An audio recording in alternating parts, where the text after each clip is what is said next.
Okay, I can tell that I'm just going to have to keep every mistake that I make as I create this introduction video, because I have started over, let's just say, more than once.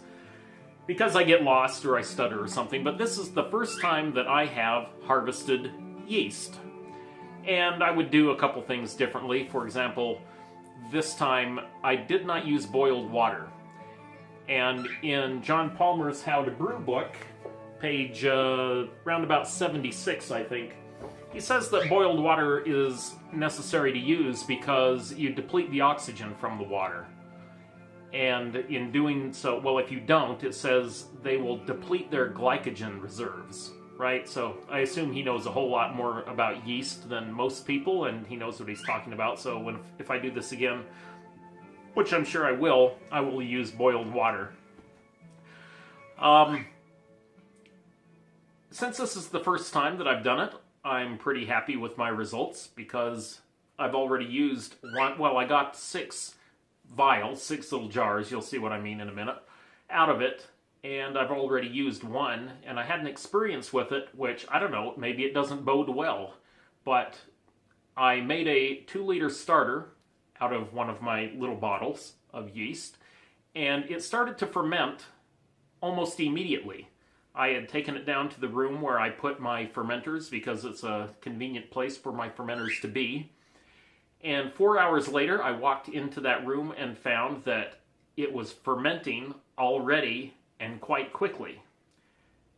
Maybe this is bad. I don't know. Maybe I didn't have enough oxygen. Maybe I didn't oxygenate my wort enough. And so there wasn't that adaptive phase, is that what he calls it? I can't remember, but it's some phase before they start reproducing or something where they're just taking in all the oxygen, according to John Palmer. I don't know, but they started to consume the sugars right away. And of course I haven't tasted the batch either, so for all I know it's vinegar or something. Maybe it didn't work out at all. If there's a way to edit this video after putting it up on YouTube and something went wrong, then I'll put something up there. And I think there is a way to edit the video. So if it's much after January 21st, I think it is, 2017, and you're watching this and there's no bad news at the end of the video, then it must have worked pretty well. Now, I bought my bottles at Amazon, and I would suggest not buying these kind of bottles, and the reason why is you can't reuse the bottles because you can't reuse the lids. The lids are not like the mason jars that you would buy at a Walmart or something like that, which are meant to be used over and over again for canning. Instead, these are jars that they have the little papery thing at the top of them that seals them. So I was able to soak them in Star San once, and I won't be able to do that again.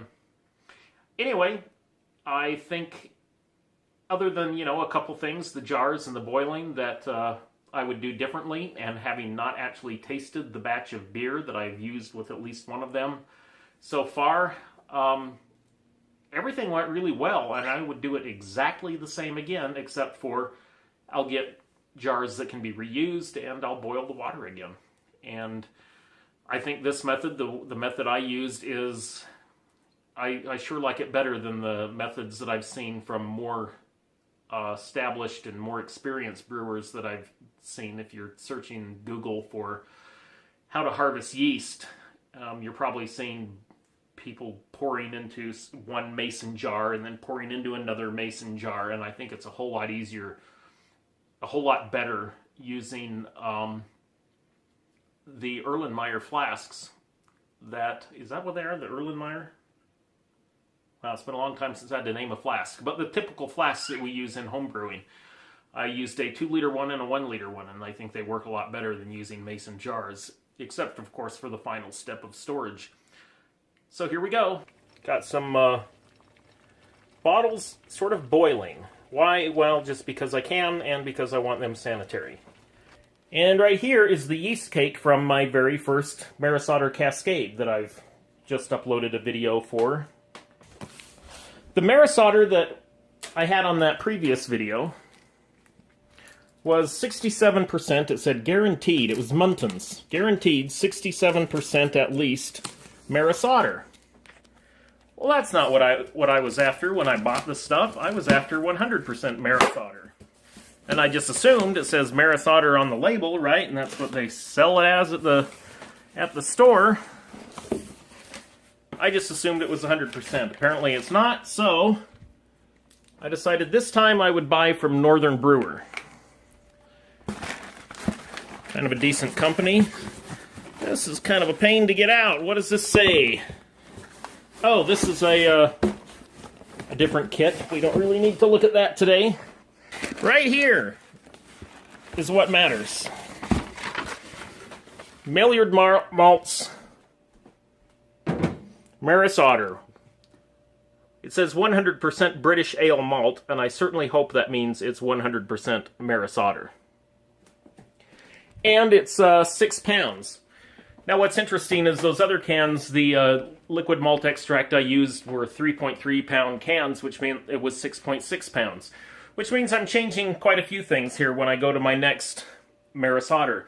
My idea was that I would make a Maris Otter, just use Maris Otter, single malt, single hop, and put Cascade in at different times, and then I would start experimenting with the different times that I can put Cascade in and see how it changes the flavor of the beer. As a new home brewer, this is the kind of thing I need to learn. There should be some Cascade in here somewhere. Must be at the bottom. Let's just take a look. Look at that. So here we go. Cascade. I'm going to make, I can't remember how many. Oh yeah, 6. Duh. Bought 6 of those. I'm going to make 6 batches. Over here I have got 6 bottles. Those 6 bottles are for the yeast that I'm about to harvest. I tried to pour the remaining beer off of the top of the yeast cake, but I think I lost more of the yeast cake than I would like, but I don't care. I'm going forth anyway, because when I finally get done with this and I go to make new beer, I'm going to be making a starter anyway. So I'm not too worried about it. There's about a half gallon in there. This thing, half gallon's right there at the 2-quart mark at the bottom. I'm going to try to lift this up to what I think is the gallon mark here, using filtered water. Other people use boiled water, and I guess that's fine. Who knows, maybe it's better. But I don't want to go through all that trouble. So there we go, up to the 1 gallon mark, and then I am going to stir that up really good and pour it into this container over here. So here it is. It's been just a couple of minutes, and you can kind of see a little bit of separation already. I've set my timer for half an hour because I've watched a lot of videos on how to do this. Again, this is my first time. And they tend to suggest around 30 minutes. Sometimes they suggest going a little bit longer. This particular container I've got it in, I just bought this from Costco today. I thought, wow, that'll be perfect. There's 3 liters in there, and that's good. This is a 2-liter flask. It's up to 2 liters there. And what I intend to do is pour off, after about a half an hour, whatever the top part is, as best as I can. Obviously, some of the trub in the bottom is going to wind up in here too, so it's going to have to separate again. After that, I will separate it a 3rd time in here. It has now been about 35 or 40 minutes. You can see in the middle there a little line. It's kind of lighter, and so there's sort of 3 parts to this. It goes up to here, then there's that little white line, and then up above. Now, if I accept what I've seen in so many other videos, this down here is trub. This here is yeast, which is settling, and that's not good. And then up here you've got a bunch of yeast in suspension. So now the idea is to try to pour the yeast off of the top into here. I'll be using that funnel right there. And try to leave as much of this behind as I can. I took the water out of one of these bottles. This was all boiling. And I used it, I just dumped it into my flask here in order to rinse out the star sand. And the reason I did that is because the point of star sand is to kill germs, like, for instance, yeast, especially wild yeast, but in this case I don't want it killing any of the yeast that I'm about to pour in here.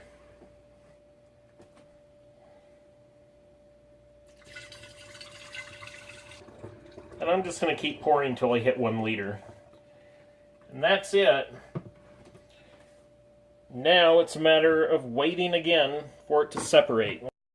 It has now been a little over 20 minutes, maybe 22 minutes. And I'm not terribly impressed in that there seems to be plenty left over in this container that did not make it into this container. So I am going to do one more pour from this container into this container and reset the clock. Okay, now that time it was much, much easier when I was pouring to look at the liquid that I was pouring from here into here and to distinguish when the trub was starting to go into here. So this time I think I've got pretty much all of the liquid part with the yeast in suspension that was above and left pretty much all of the trub behind. Over here, of course, it stirred this up pretty well, so I have to wait for the trub to settle out again. I let it go about 30 minutes. As you can see, this is separated out over here, but I'm not going to try to get that. I just left it there for illustrative purposes. Over here, you can see the layer of trub down at the bottom. That's at, I would guess, I don't know what, the 250 milliliter mark. And everything above, up to 1750, is, I guess, where the yeast is in suspension. It's looking very clear from the top. And now I've got this all the way up to 1 liter, so I'm just going to let it go. And there we have where I'm at so far. So you can see the trub down here at the bottom. And plenty of stuff left over. And then we'll see how this settles. Now this is interesting. It's been 15 minutes, and there has been almost no settling out at all. There's just this little peppering, tiny little bit of peppering at the bottom of the container. At the top, you've got a little bit of beer showing up. Now that's not good, but this is interesting that there's almost no trub in there at all. I'm going to shake it up and put it in my bottles, which are right there. So here's the final tally. I got my 6 bottles, this jar, but that's it. So each one of these is going to be, well, I'm going to use each one of these as a starter for a new Marisauder Cascade project. So that's my first time harvesting yeast. If you haven't done it yet, I hope your first time goes as well or better than mine.